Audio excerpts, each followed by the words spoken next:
Selamat datang di channel ini.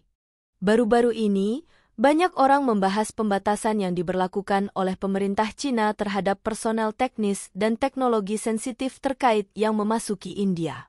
Bahkan, karyawan Foxconn pun ditolak persetujuannya untuk bekerja di India. Beberapa orang bertanya-tanya, jika Cina tidak suka diberi sanksi teknologi oleh AS, mengapa mereka justru memberi sanksi kepada India? Ceritanya cukup menarik dan mungkin sulit dipercaya, tetapi sebenarnya pemerintah India adalah pihak yang pertama kali memberikan sanksi kepada Cina. Sanksi tersebut bersifat komprehensif dan memiliki dampak yang signifikan. Dalam 1 dekade terakhir, volume perdagangan antara Cina dan India meningkat pesat, terutama karena India banyak mengimpor barang dari Cina. Ketika AS melancarkan perang dagang terhadap Cina, Perdana Menteri India, Narendra Modi, melihat ini sebagai momentum untuk bertindak. Pemerintah India mengikuti langkah AS dengan erat, baik dalam bidang militer maupun diplomatik. India juga terlibat dalam kebuntuan militer dengan Cina di perbatasan dan bergabung dalam dialog keamanan kuat yang secara khusus menargetkan Cina. Lebih dari itu, pemerintah India tanpa dasar hukum melarang sejumlah besar aplikasi Cina, termasuk TikTok, yang menyebabkan kerugian besar bagi perusahaan teknologi Cina. Namun, Modi masih merasa belum cukup. Ia bahkan memerintahkan pemerintah India untuk menghentikan penerbangan langsung antara Cina dan India serta secara umum menolak mengeluarkan visa bagi warga negara Cina. Perusahaan Cina seperti Xiaomi dan Vivo yang tidak bisa begitu saja menarik diri dari India, sering mengalami gangguan dari pemerintah India. Mereka didenda, dan penghasilan mereka tidak diizinkan untuk dikirim kembali ke Cina. Menghadapi tindakan seperti ini, pemerintah Cina sempat mencoba bernegosiasi. Namun, Modi yang merasa percaya diri menolak membuat konsesi apapun. Ketika kami melihat laporan berita ini, kami merasa sulit untuk memahaminya. Sebagai negara dengan 1,4 miliar penduduk yang belum menyelesaikan industrialisasi, cara tercepat bagi India untuk berkembang adalah dengan menjaga hubungan baik dengan pabrik dunia, yaitu Cina. Dengan kerjasama yang saling menguntungkan, India dapat menyediakan pasar dan sumber daya manusia, sementara Cina menyediakan modal dan teknologi. Bersama-sama, mereka bisa memperbesar peluang ekonomi dan menciptakan keuntungan bersama. Contohnya, perusahaan teknologi India, Paytm, pernah menerima investasi dari Alibaba Cina dan berhasil mencapai situasi yang saling menguntungkan. Namun, Modi tampaknya bukan ahli dalam membangun, melainkan lebih pandai dalam menghancurkan.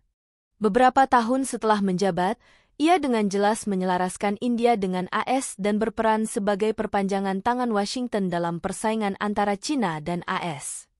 Meskipun India mendapat beberapa keuntungan kecil dari kedekatannya dengan AS, hal itu tidak membawa manfaat substansial bagi negaranya. Sebaliknya, India justru merusak hubungannya dengan Cina dan bahkan dengan Rusia. India juga menolak menandatangani perjanjian RCEP setelah negara-negara seperti Cina, Jepang, Korea Selatan, Australia, dan Selandia Baru menyelesaikan negosiasi komprehensif.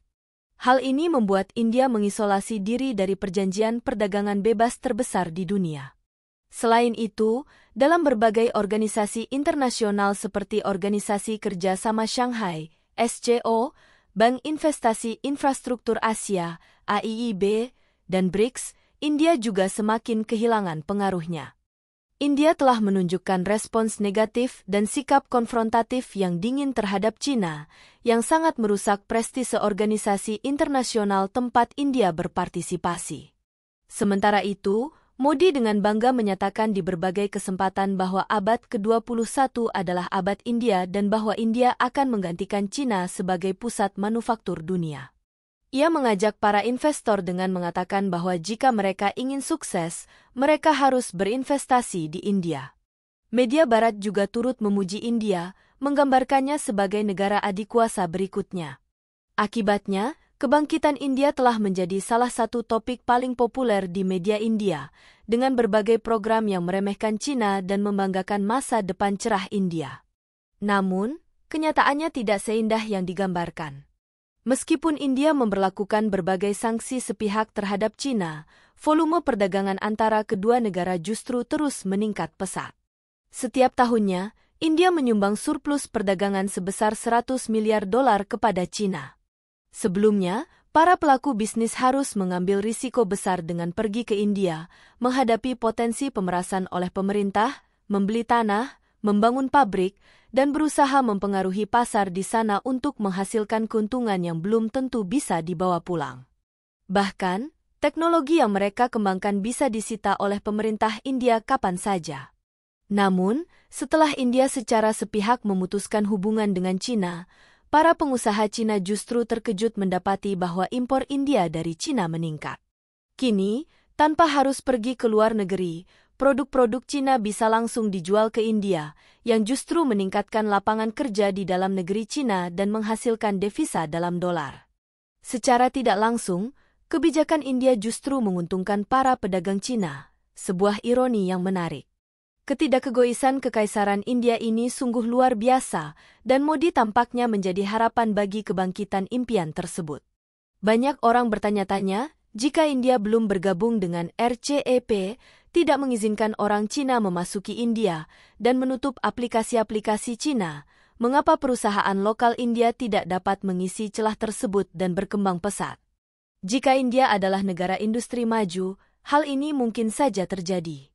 Namun, kenyataannya, model dan animasi PPT yang dibanggakan oleh Modi hanyalah ilusi yang hati-hati ditenun oleh berbagai tingkat pemerintahan dan perusahaan India. Lupakan produk teknologi tinggi seperti drone, anjing robot, dan baterai listrik, bahkan untuk komponen dan skrup paling sederhana pun, India masih mengalami kesulitan dalam produksi. Produk-produk India seringkali memiliki kualitas yang buruk atau harga yang terlalu mahal. Jika India hanya mengandalkan produk lokal, maka negara itu bisa saja kembali ke zaman batu. Selain kebijakan ekonomi yang bermasalah, Modi juga terlibat dalam ketegangan diplomatik.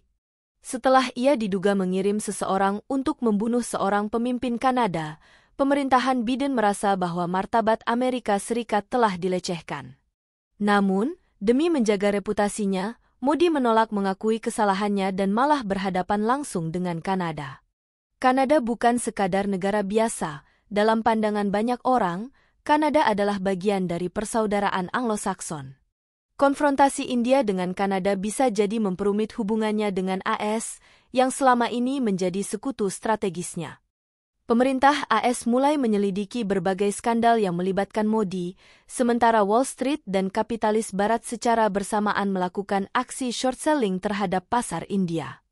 Hal ini secara signifikan menurunkan ekspektasi terhadap pertumbuhan ekonomi India. Akibatnya, pada akhir tahun, ekonomi India menunjukkan perlambatan yang nyata. Modi pun panik. Pria yang sebelumnya dikenal sebagai pemimpin terkuat di dunia ternyata tidak memiliki kemampuan untuk melawan ketika Amerika mulai menekan. Setelah dipukul oleh AS, Modi terpaksa menyesuaikan kebijakan luar negerinya. Ia segera memerintahkan Menteri Luar Negeri India, S. Jaishankar, untuk berkomunikasi dengan Menteri Luar Negeri Tiongkok, Wang Yi, dalam upaya meredakan ketegangan antara India dan China. Beritahu kami apakah Anda menyukai videonya. Jika ya, silakan klik suka dan bagikan, dan mari kita lanjutkan. Saat ini, persaingan antara China dan AS sangat intens, terutama dalam bidang teknologi dan ekonomi. Oleh karena itu, bagi kedua belah pihak, ini adalah momen kritis. Pemerintah Tiongkok, yang juga ingin menghindari konflik yang tidak perlu, bersedia meredakan hubungan dengan India. Sebagai langkah awal, kedua negara sepakat untuk menarik pasukan dari perbatasan dan mengurangi ketegangan militer. Namun, jika pemerintah Modi berharap dapat lebih meningkatkan hubungan dengan China, itu hanyalah angan-angan. Kekaisaran India telah masuk daftar hitam China dan tidak akan pernah bisa menjadi teman sejati selama Modi masih berkuasa. China menilai pemerintahan Modi sebagai pemerintahan yang paling tidak dapat dipercaya di dunia. Oleh karena itu, berurusan dengan India di bawah kepemimpinan Modi hanyalah buang-buang waktu. Dalam diplomasi China, terkadang sikap tidak agresif adalah bentuk etiket tertinggi. Sebagai bentuk kebijakan baru, pemerintah China telah menyusun daftar teknologi tinggi yang tidak boleh diekspor ke India, termasuk kendaraan listrik, baterai, drone, anjing robot, dan mesin pembuat terowongan. Jika warga India ingin membeli produk-produk ini dan membayarnya dengan dolar, itu hanya akan menjadi impian belaka. Sekarang adalah saatnya bagi Kekaisaran India untuk membuktikan dirinya sendiri. Dulu, banyak yang mengatakan bahwa kemajuan teknologi AS tidak akan mungkin terjadi tanpa kontribusi talenta-talenta TI asal India. Namun, kini India telah kehilangan dukungan dari AS, China, dan bahkan Rusia. Jika India benar-benar memiliki keunggulan di bidang teknologi, inilah waktunya bagi mereka untuk membuktikan diri. Jangan hanya berbicara, tapi tunjukkan hasil nyata. Jangan juga beranggapan bahwa IQ rata-rata warga India lebih rendah 20 poin dibandingkan dengan warga Cina. Saya tidak percaya dengan statistik semacam itu. Para pendukung India sering mencoba membuktikan keunggulan mereka dengan narasi semacam itu, tetapi pada akhirnya, yang menentukan adalah kemampuan nyata dalam menciptakan produk dan inovasi.